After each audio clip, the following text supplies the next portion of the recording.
on the phone, please. On the app, the YouTube app. Salam alaikum. Can you get to it? Wa alaikum salam wa rahmatullah.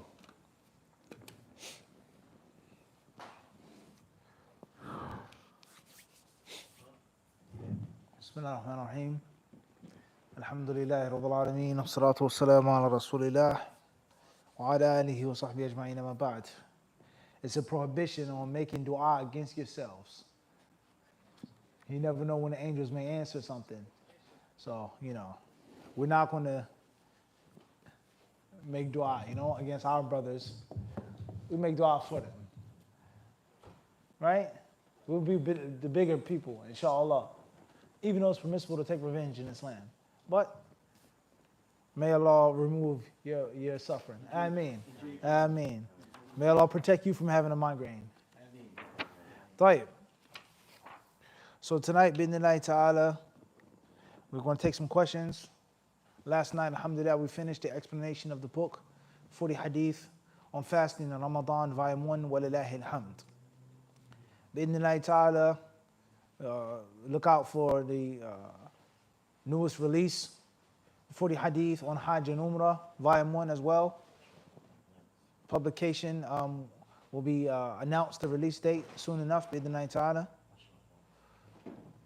Next Wednesday at 7 p.m. Eastern Time, inshallah ta'ala, we'll be doing a HadithDisciple Ramadan virtual fundraiser. That's at 7 p.m. bi'idhnillahi ta'ala Eastern Time. The link we'll put in the description. Anybody who can come and show their love and their support is greatly needed and appreciated, bi'idhnillahi ta'ala. And that's going to be 7 p.m. Eastern Time. A Ramadan last 10 nights virtual fundraiser for HadithDisciple, bi'idhnillahi ta'ala. Jazakumullah khairan. You guys are the best, alhamdulillah. You always look out and you always support the cause. May Allah Azza wa Jalla accept it from you and make us grateful. So if there are questions, inshallah ta'ala, we'll take them. You have questions, Sheikh Khan? Does anybody here have a question before we take the questions from abroad? Are there questions? Do you have questions on the feed? Could you please? Jazakallah khairan.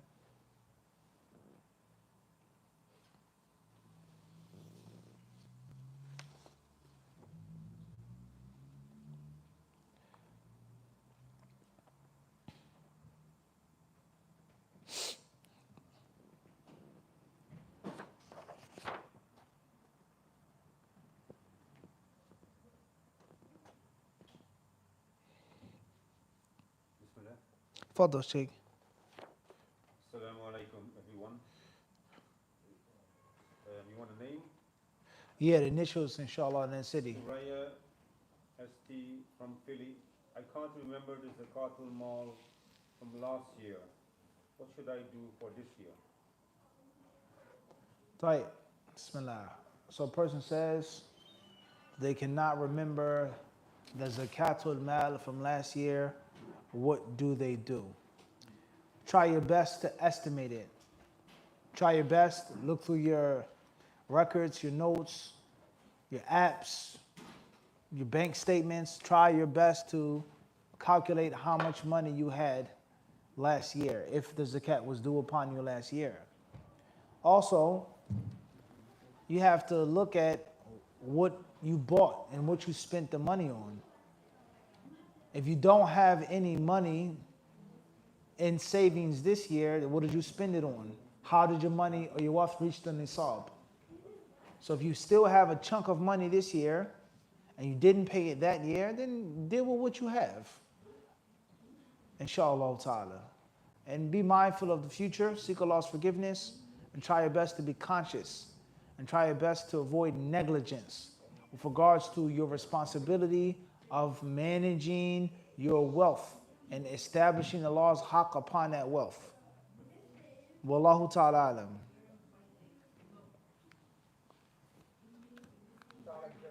Assalamu alaikum. Hassan, Burnsville, Minnesota. How do you get rid of love to have people around you and see you doing righteous deeds? How to get rid of Can you make up your missed days of fasting into the white days?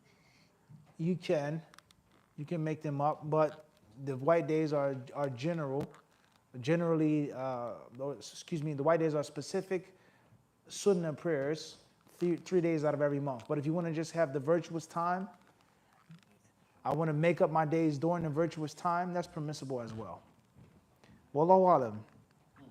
As far as getting rid of the love of people seeing you do righteous deeds, how to get rid of this, I would say, and Allah knows best, as many people, they think that they have problems, and in reality, they don't have those problems. People, they think that they are falling into riya, but in actuality, it's not. Just like so many Muslims think that they have doubts about Islam. They think that they aren't Muslims. They think that they're munafiqs. They think that they're fake Muslims. And when you talk with them, they actually don't have a doubt about the religion. It's just something that they don't have the explanation to. A verse or a hadith that they want the explanation to. Something seems to bother them or to trouble them, and they can't get a grasp on it, and they think that that's a doubt about Islam. Or they have some type of waswas, whisperings from shaitan, or whisperings from one's own nafs, and they think that that's what? A doubt about Islam. And in reality, it's what? It's not they don't doubt Islam. And the same applies to the concept of showing off. Not negating the fact that people show off. May Allah protect us from this. And people wish to be seen and wish to be heard, which is natural in a human being. But oftentimes, it's an issue of it feeling good. You're doing the right thing. You're practicing righteousness. People around you, there's positive energy. Alhamdulillah, mashallah, people may praise you, and that naturally as a human being feels what? Good. That doesn't necessarily mean that I'm doing this worship for the servants. All right, so be careful. And in most cases, my intuition, my gut feeling is telling me that that's what the questioner what? Aywa, like many other people. And alhamdulillah, this is something I can say, not bragging, but speaking of Allah's blessing, is that you get from dealing with people and answering many, let alone countless questions, as you understand the mind of the questioner. All right, and it was last night or the night before last, I was quoting Sheikh Ali al-Halabi rahimahullah, some of the benefits that he got from Sheikh al-Albani rahimahullah ta'ala. And he was saying how Sheikh al-Albani would oftentimes ask the question for the questioner better, or he would complete the question for the questioner even better. You mean this, but you can't articulate it the right way, or you can't word it the right way, or stop, I got it. You don't have to say the rest of it. And alhamdulillah, if you notice in the Q&As, we always do this. Because, and the point I'm trying to get to is many people, they think that they have problems, but it's not actually the problem. And a hasana is supposed to feel good. It's supposed to what? It's supposed to feel good. And Abdullah ibn Abbas, he said that the hasana, it has a light in the heart, right? It has a brightness in the face, right? All right, it has a strength in the body, and it has a sa'atan fil rizqi, quwwatan fil badan. It makes your rizq more expansive. So the good deed is supposed to what? Feel good. Just like the bad deed, what? Feel shady, dodgy. I don't want you to see me. Assalamu alaikum, sheikh. You don't feel comfortable, right? You don't want people to know about it. You don't want people to see it. You don't want people to hear about it because it naturally feels bad. And it's supposed to what? Feel bad. So doing good is supposed to feel good. And doing good with your Muslim brothers, being around them is also supposed to what? Feel good. So there's nothing wrong with that. And a believer being praised or congratulated or celebrated for something that they did well for the sake of Allah isn't a bad thing. All right, so just be mindful of shaitan and shaitan overcomplicating things. As far as if you honestly, truly have a problem with riya, with doing acts of worship for people, then of course that's shirk akbar. And shirk asghar, the minor shirk, is ar-riya'ul yasir. Is you're doing the act of worship for Allah, but you may add a little extra for the people, or feel a little extra inspired or whatever by the people. Ar-riya'ul yasir. As far as I'm only doing this class for you to see me and hear me and to praise me, and to donate money to me and say, mashallah, he's so knowledgeable. And if it wasn't for you saying that and feeling that and doing that, I wouldn't do the class, then that's shirk akbar. Because it means I'm worshiping the people. And I'm doing things for the good pleasure of the people with nothing to do with the good pleasure of Allah. Right? So that's also a fine-tuning understanding of riya and shirk. And most people, they have a misunderstanding of these things.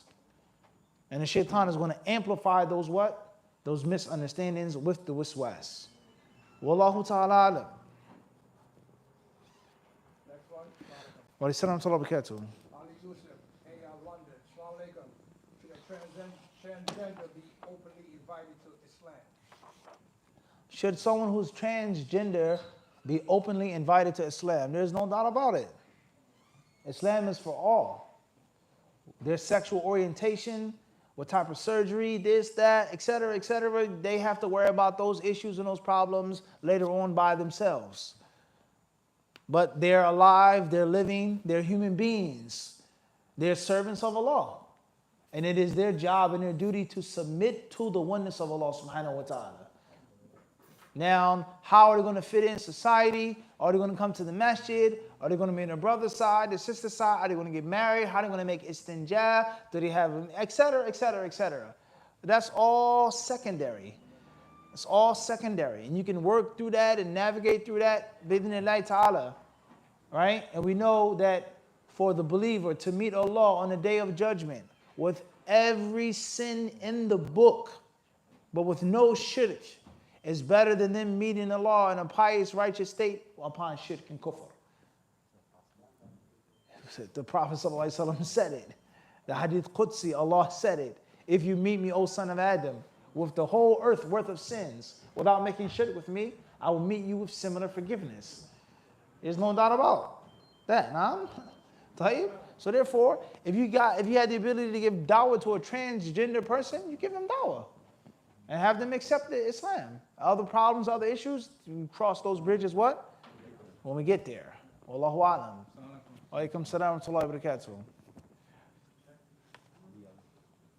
Assalamu alaikum, Ibrahim Diallo, ID Atlanta, Georgia. Assalamu alaikum, Mufti. Where do you go to get your Tai Chi attire from? And can you wear their whole full outfit without being imitated by them?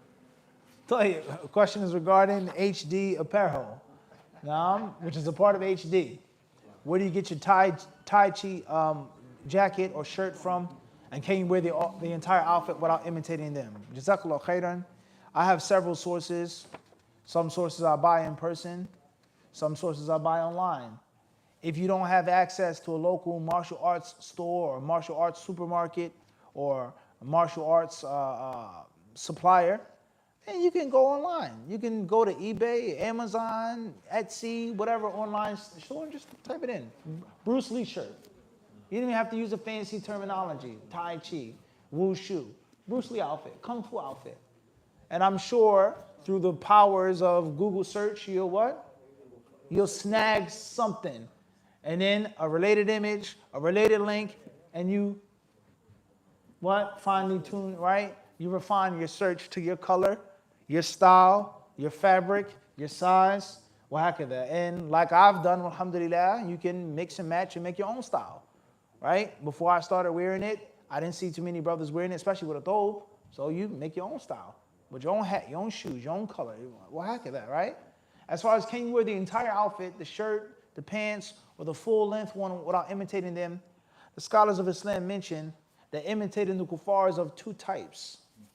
There's that which is specific to them and from their worship and their rituals and their ways. And then there are the things that are generally shared. Generally shared. So there are many Muslims in China, and there are many great martial artist Muslims in China. You don't necessarily, it doesn't have to be imitating them if you wore the whole thing. It's a piece of clothing. Let alone many things that we wear come from the kuffar. Our customs, our culture, our foods, our drinks come from what? Being in America as an American Muslim. Wallahu alam. Jazakallah khairan.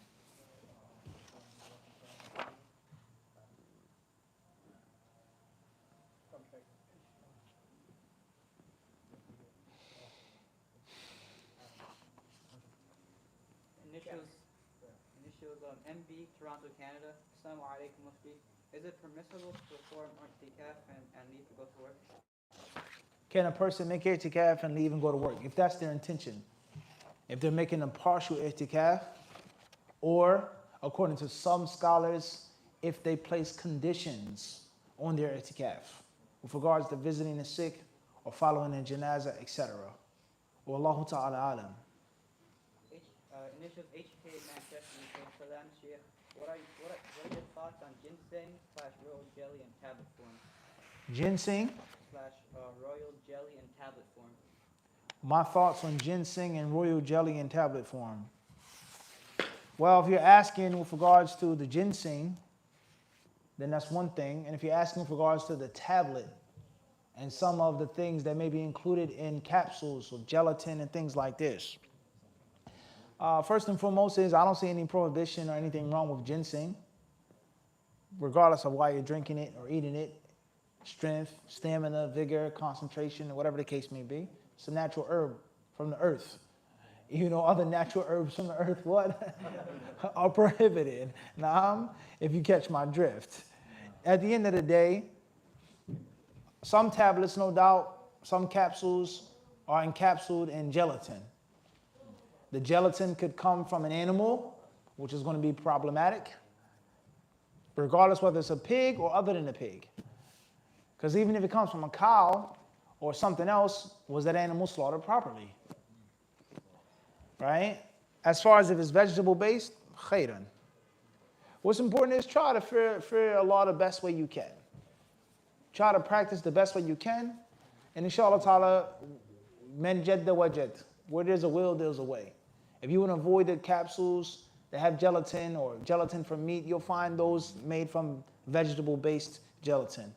Or the capsules that are made by the Muslims.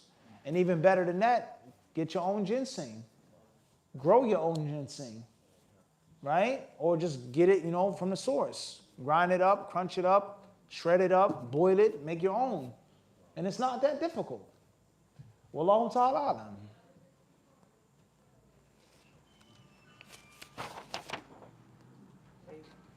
AB from Doha, Qatar, is praying Isha behind at midnight PM prayer in Masjid in Jama'ah Haral.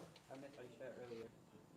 It's permissible. There's nothing wrong with making Isha behind the masjid that's performing Tarawih. That's fine. You make your intentions and you follow the Imam in the outward actions that don't go against your required movements and actions. Wallahu alam. AB from Doha, Qatar, are there scientific miracles in the Quran as some dua claim? I hope that you make a series on the proof of Islam. Are there scientific miracles in the Quran as some dua claim? Well, I think first and foremost, if you ask me, wallahu alam, I don't know much, but I would think that the term scientific miracle is an oxymoron. The word itself is problematic. Because if it's scientific, then it's not necessarily miraculous. And if it's miraculous, then oftentimes it defies, right?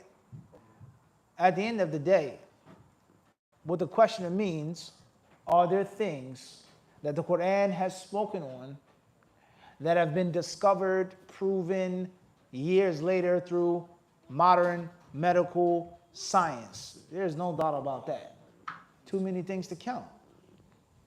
So many things, from the creation of man to the clouds in the sky, and many, many other things. Oxygen, right? Ascension and elevation. So many different things that Allah spoke on when the world was nowhere where it was or where it is now with regards to scientific research. There's no doubt about that, and there are books on this. As far as us starting a series, may Allah make it easy. I mean.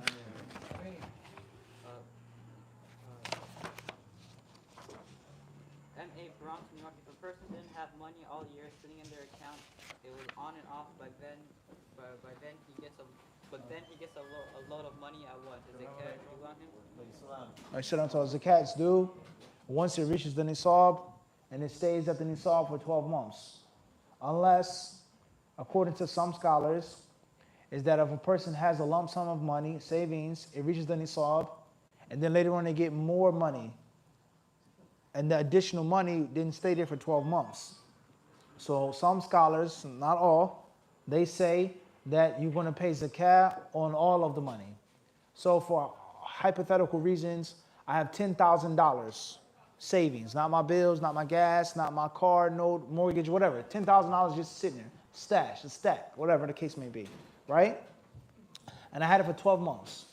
The moment that 10,000 reached the nisab, $4,500, $5,000, $4,000, the zakat's due. And then after 11 months, I'm in the 12th month, I'm about to pay my zakat, then I get blessed with another 10,000. I got 20 stacks now. So some scholars, they say I'm going to pay zakat on what? 20. Not 10, ya akhi. 20. Because the 10 already had reached the nisab, there's additional money to the stash, so now what? 20. Aywa. Even though the additional 10,000 didn't sit for 12 months. That's not the same as the money that never ever reached the nisab. For argument's sake. My stash was beneath the nisab, and then at the last end of a year, I got more money and it reached the nisab. It didn't sit for 12 months. Wallahu ta'ala alam. Houston, Texas, may Allah bless you. Is paying college tuition and foreign installments with a late fee permissible? Paying college installments with late fees permissible. Some scholars say is that a late fee is a late fee. A late fee is not haram, a late fee is not riba. It's a late fee. It's a penalty for you not sticking to your contractual agreement. And others may say, rather, the late fee is nothing more than a fancy terminology for interest. And it says no difference. So therefore, if you can pay without having late fees or interest, of course, that's what you do. But the system is still problematic, period. And I don't want to sound like a pessimist or someone who's saying that the world is doomed, because we know we don't say that. But the whole system from beginning to end is messed up. And that's because if you're going to pay on time, you're agreeing to pay the what? If you're late, you can't get the card without signing an agreement, right? The metal card, right? The Apple card feels good. No? Doesn't feel like a normal credit card, right? The plastic. Feels what? No doubt about that. Looks nice. It may even smell nice. It's a fact. And there are other cards that blow some cards out the water. There's no comparison between American Express, this and that, and this one. Gold, black, whatever color it is. So before you get that fancy schmancy card, you have to do what? You agree that if I'm late, if this happens, I'm going to pay what? Late fee or interest or both. So therefore, if a person says, I'm going to pay my card on time and I'm going to avoid the interest, he's still agreeing to what? To abide by the laws of the land. So it's a problem. And the concept of colleges, from my travels and Allah knows best, different lands of the Muslims and the non-Muslims, it's a epidemic. It's a big, huge problem. The whole idea of college, what college is and what it isn't, the mindsets of the Muslims, the parents and the students. My son has to go to college. My son can't go to college. It's haram to go to college. It's all right to go to college. You have to go to this college. It's permissible to take this loan. It's a big problem. With regards to occupation, how to make money, how to make a living, there lies no doubt a series of lectures needs to be done on the problem of college. There's a major, major, major gaping wound in the ummah. May Allah help all of the Muslims, young and old. Ameen. HK Manchester, UK. If a guy is interested in Islam and he's in a deep relationship, are we good to advise to still accept Islam and to stay in his relationship?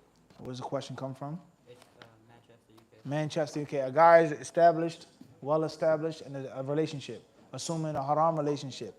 Well, he's not a Muslim, I'm sorry. Should he consider Islam? As we said before, accept Islam. And you cross that bridge later. You work on that later. How many Muslims have girlfriends? They've been Muslim their whole entire lives. So it's better for you to be a Muslim with that sin or that problem than you being a mushrik or a kafir. So give them dawah. Let them taste the sweetness of faith And bi'idhnillahi ta'ala, there's nothing that the sweetness of faith cannot conquer. That's a fact. That high of iman, of being connected to your Lord without no one else between you, that can conquer any problem, any sin, any addiction, any habit. Bi'idhnillahi ta'ala. Wallahu alam. Assalamu alaikum, AA from DC. Is that acceptable? Am I responsible for paying Zakat al-Fitr for my adult children who still reside in the home? Paying zakat al-fitr for your adult children who reside in a home. If you're their caretaker, if you're their benefactor, you pay zakat for them, even if they're old. And Islam doesn't look at grown. Islam looks at puberty, period. So if my daughter gets her menstruation at 11, if my son gets a wet dream at 12, in Islam, he's what? He's grown. So there's no difference between 12 years old, and in most cases in America, how many 12-year-olds live on their own? Very seldom. So therefore, Islam doesn't differentiate between 12 and 19. 19, you're supposed to be on your own son. You're supposed to be on your own daughter. 12 years old, you're supposed to, where you at? Why didn't you come home on time? Where you been? They're both reached puberty, khalas. So if they're still under my roof, they're eating my food, I'm providing the bed upon which they sleep, etc., I'm responsible for them. 19 or 12. It makes no difference. As long as you're their benefactor. Wallahu alam. AA, Dublin, Ireland. Assalamu alaikum, Mufti. Let's say I travel to New York City in the near future. Would it be possible to catch up with you in person in the masjid? Question is coming from Dublin, Ireland. If I came to New York City in the future, would it be possible to meet up with you in the masjid? For sure. Ahlan wa sahlan. You're more than welcome. Of course, our schedule is unorthodox. We travel, we have other responsibilities, other duties. If I wanted to stay here all the time, I couldn't. So if you let us know, you tell us when, you're more than welcome. And the disciples here will welcome you. Even if I'm not here, inshallah, the brothers will take care of you. But of course, I would love to meet any Muslim, let alone a disciple coming from the lands of Ireland. May Allah bless you. Ameen. TV in New York, USA. Salam salam. Fadal. Can the Zakat al-Fitr be from food in your pantry, or do you need to purchase it with the intention of it being Zakat al-Fitr? Zakat al-Fitr can be from the food in your pantry. You don't have to go to the supermarket. You pay Zakat al-Fitr with the rice or the grain that you have, the oats that you have. That's permissible. Wallahu alam. AB from Doha, Qatar. Is it allowed to imitate non-Muslim in football celebrations like Ronaldo? Questions come from Doha, Qatar. Imitating non-Muslims in football celebrations such as Ronaldo's. I don't know what a Ronaldo is. If anybody's here, you can inform me. I don't. Soccer player. He's arguably the greatest of all time. Really? No. Tell you, and what celebration does he do? He jumps. What team does he play for? What country? He plays for Manchester United. Manchester. Okay. Tell you, khairan inshallah. Jazakallah khairan for the information. At the end of the day, the general rule is things that are shared are lawful.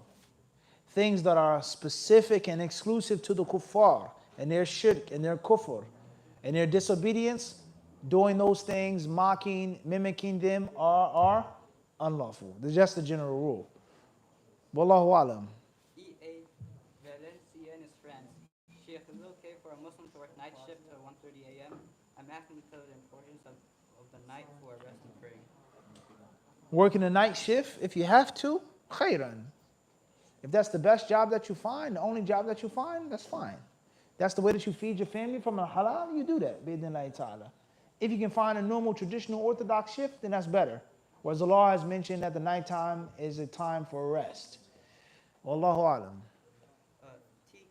TK cannot read Giddy. Assalamu alaikum wa rahmatullahi wa barakatuh. Do not know any scholars whom I can take knowledge from in my country. So can you memorize books without studying them, like Bulugh al-Maram, etc.? Question regarding not having the scholars that you know that you can take from in your country. Can I memorize books, etc., by myself? Question is yes and no. The answer is yes and no. No. T, please. No. Yes and no. Yes and no. The yes part is you're always supposed to study by yourself. As I explained, Brothers have asked me about my humble journey in Medina, and I've shared it with them many times. There are countless scholars that I learned from, that I benefited from in Medina that were dead. Scholars that lived in other cities, scholars that were in Medina that I couldn't meet up with. So just because you're a student of knowledge under a scholar or scholars does not mean that you don't do your own individual studies. A student of knowledge is supposed to read books by him or herself, memorize by yourself, review by yourself, argue, debate by yourself, research by yourself. All right? Even if you have teachers, all right? Everything is not given to you by a teacher. The no part is you need someone to guide you. You need someone to instruct you.